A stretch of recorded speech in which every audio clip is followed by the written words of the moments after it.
आज हम लोग बाबा नामदेव जी के बारे में विचार करेंगे। बाबा नामदेव जी का जन्म 26 अक्टूबर 1270 में हुआ था। बरसी बामणी हिंगोली जगह का नाम है, महाराष्ट्र में।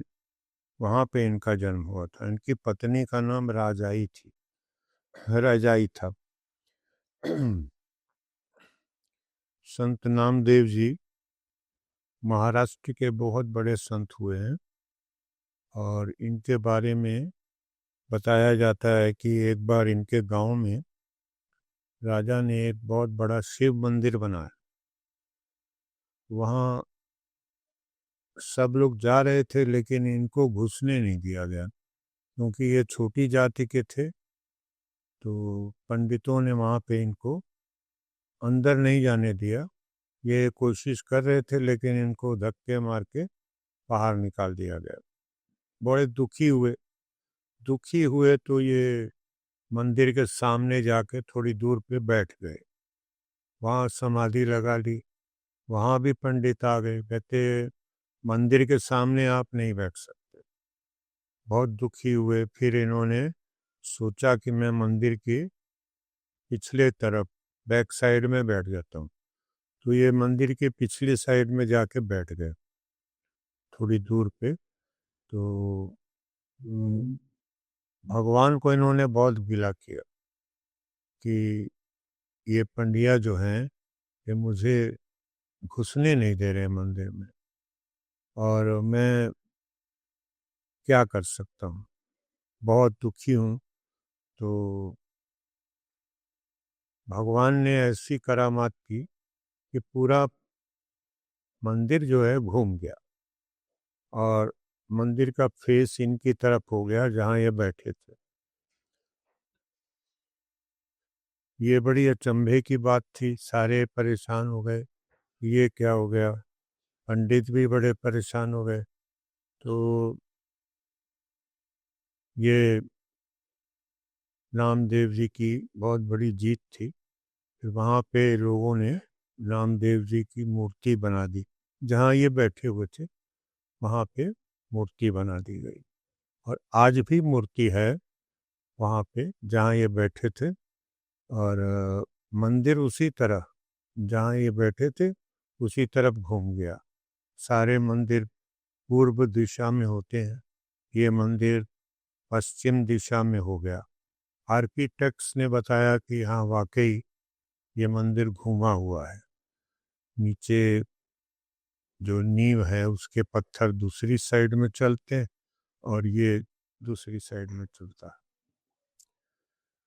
इनके जीवन की एक घटना और है कि ये कपड़ा बिनते थे और कपड़ा रंगते थे। बहुत गरीब थे।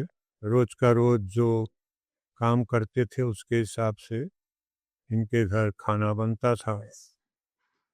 एक बार ऐसा हुआ कि 2-3 दिन तक इनका कपड़ा नहीं बिका। ये काफ़ी कोशिश करते थे। कंधे पे कपड़े का थान रखे हुए बाजार में घूमते रहे लेकिन इनका कपड़ा बिका नहीं। एक दिन ये जब जाने लगे बाजार में कपड़ा कंधे पे रख के, तो इनकी पत्नी ने कहा कि आज कपड़ा जरूर बेच के आना, सस्ता बिके महंगा बिके जैसे बिके बेच देना। ये नहीं सोचना कि ये लागत से कम मिल रहे हैं पैसे, क्योंकि घर में कोई राशन नहीं। न घर में चावल है, न आटा है, न दाल है, न शक्कर है, न चीनी है, कुछ भी नहीं है घर में। बिल्कुल खाली हुआ पड़ा है। हम लोग तो भूखे रह जाएंगे 2 दिन, लेकिन बच्चे क्या करेंगे? बच्चे नहीं भूखे रख सकते। इसलिए आप हमारी बात माने तो ये जितने का भी बिके उतने का बेच के आना। गए, जब थोड़ी दूर गए नामदेव जी, तो एक भिखारी मिल गया। बहुत कमजोर सा भिखारी था। वो कहने लगा कि मुझे बहुत ठंड लग रही है कृपया ये कपड़े का थान मुझे दे दे, मैं ओढ़ के अपनी ठंड से बच जाऊंगा। तो इनको दया आ गई, इन्होंने थान उस भिखारी को दे दिया बिना सोचे समझे। अब थान तो दे दिया, बाद में ये सोचने लगे कि घर में राशन नहीं है, बच्चे भूखे हैं, तो ये कैसे होगा। अब तो मैंने जो था हमारे पास वो भी भिखारी को दे दिया। तो वहाँ पे बाजार में एक पीपल के पेड़ के नीचे बैठ गए, समाधि लगा ली और विट्ठल भगवान को याद करते रहे। ये विट्ठल के भक्त थे, वो भगवान को याद करते रहे कि मैं अब क्या कर सकता हूँ। तो उस तरफ दूसरी तरफ क्या हुआ कि एक बैलगाड़ी भर के राशन कोई व्यक्ति इनके घर ले आया। तो संत जी की पत्नी ने कहा, भाई आप कौन है, कहाँ से आए हैं। तो उसने बताया कि संत नामदेव जी जो हैं वो विट्ठल के भक्त हैं, विट्ठल के सेवक हैं, और मैं नामदेव जी का सेवक हूँ। तो ये कोई सेठ था, उसको पसंद आ गया कपड़ा, तो उसने सारा कपड़ा बहुत अच्छे दाम में ले लिया। तो नामदेव जी ने राशन खरीद लिया और मुझे कहा कि घर पे पहुंचा दूं। तो वही मैं पहुंचाने आया हूँ। इनकी पत्नी ने कहा कि ये अगर पैसे मिल भी गए थे इतने, तो सारा राशन लेने की क्या जरूरत थी, कुछ पैसे बचा लेते और किसी काम में भी आ जाते। अब इतना राशन मैं कहाँ रखूं, मेरे घर में तो जगह ही नहीं है। बड़ी उन्होंने देखा, जितनी जगह थी उतना तो रखवा लिया, बाकी उन्होंने कहा कि भाई वो खुद ही आके रखवाएंगे। मैं तो नहीं समझ रही हूँ कि इतना राशन कैसे रखवाऊं। तो वो है कहाँ। तो उस व्यक्ति ने बताया कि वो तो पीपल के पेड़ के नीचे बैठे हुए हैं समाधि लगा के, और अभी भी वहीं होंगे। उन्होंने कहा कि चलो चलते हैं। तो उनकी पत्नी अपने बच्चों को लेकर जहाँ उसने बताया था व्यक्ति ने, वहाँ पर चली गई। वहाँ गई तो देखी वाकई में समाधि लगी हुई है, और संत जी बैठे हुए हैं पीपल के पेड़ के नीचे। उन्होंने जगाना मुनासिब नहीं समझा, तो खड़े रहे थोड़ी देर। थोड़ी देर बाद जब आंखें खुली नामदेव जी की, तो उन्होंने सोचा कि बड़ा गलत हो गया, अब ये राशन मांगेगी, बच्चे भूखे हैं, ये भी भूखी होगी, अब राशन मांगेंगे तो मैं कहाँ से दूंगा, क्या करूंगा। मगर उल्टा हो गया। पत्नी ने कहा कि संत जी आप यहाँ बैठे हैं और घर पर इतना राशन आपने भेज दिया कि घर पे तो जगह ही नहीं है। हमारे घर में इतनी जगह नहीं है कि जितना आपने राशन भेज दिया। अब क्या करें, अब चलिए रखवाइए चल के। और अगर इतना अच्छा पैसा मिल गया था तो किसी और काम के लिए रख लेते कुछ पैसा। आपने तो सारा ही राशन खरीद लिया और भेज दिया घर, अब चलिए घर। तो इस तरह से संत नामदेव जी को समझ में आ गई कि ये भगवान ने ही कुछ किया ऐसा कि मेरा घर भर दिया राशन से, जिस चीज़ की कमी थी वो पूरी हो गई। एक और कहानी इनके जीवन की है कि एक बार ये यात्रा पर निकले और वहाँ पे एक पेड़ के नीचे खाना बना रहे थे, रोटी सेक रहे थे। तो रोटी पे घी लगाने के लिए वो पीछे घूमे, सामान में से घी का डब्बा निकालने के लिए एक कुत्ता आया और इनकी रोटी जो इन्होंने बनाई थी वो मुंह में दबाई और भाग गया।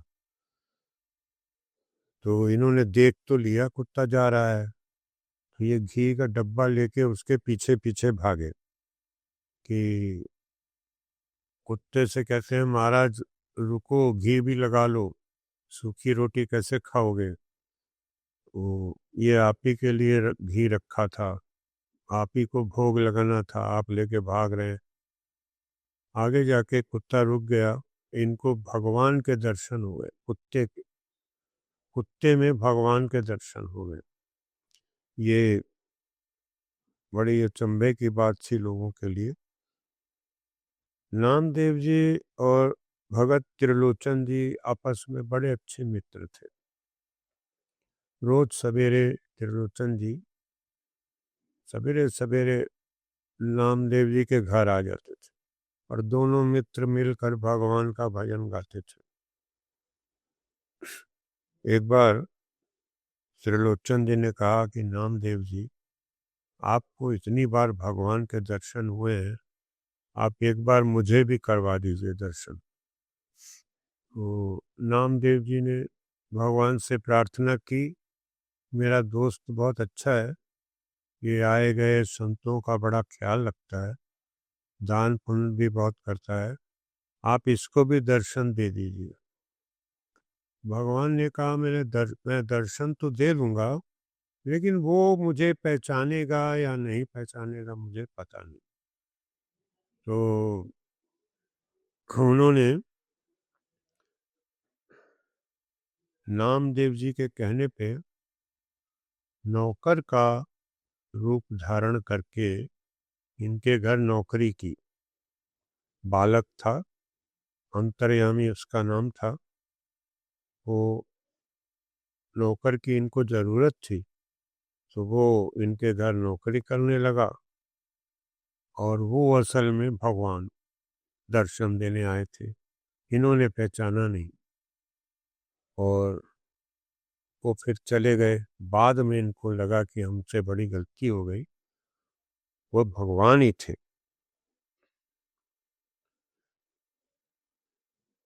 और गुरु ग्रंथ साहब में इनके 60 भजन लिखे हुए, 60 शब्द कहते हैं, 60 भजन लिखे हुए हैं।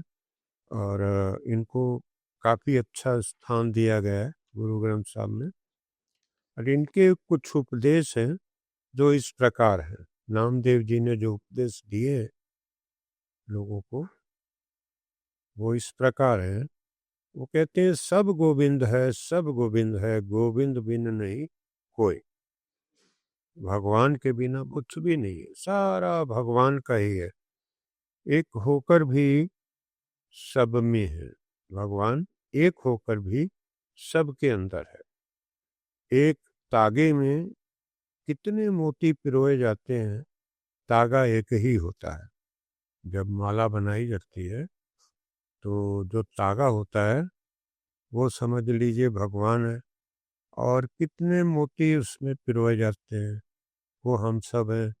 तो एक तागे में कितने मोती पिरोए जाते हैं, फिर भी तागा एक ही होता है, तो भगवान एक ही है। संत की मदद से भगवान को उन्होंने पाया, उन्होंने संत की मदद से भगवान को पाया। एक पत्थर से मूर्ति बनी है, दूसरा पत्थर फर्श पर लगा है। एक पत्थर अगर देवता है तो दूसरा पत्थर देवता क्यों नहीं?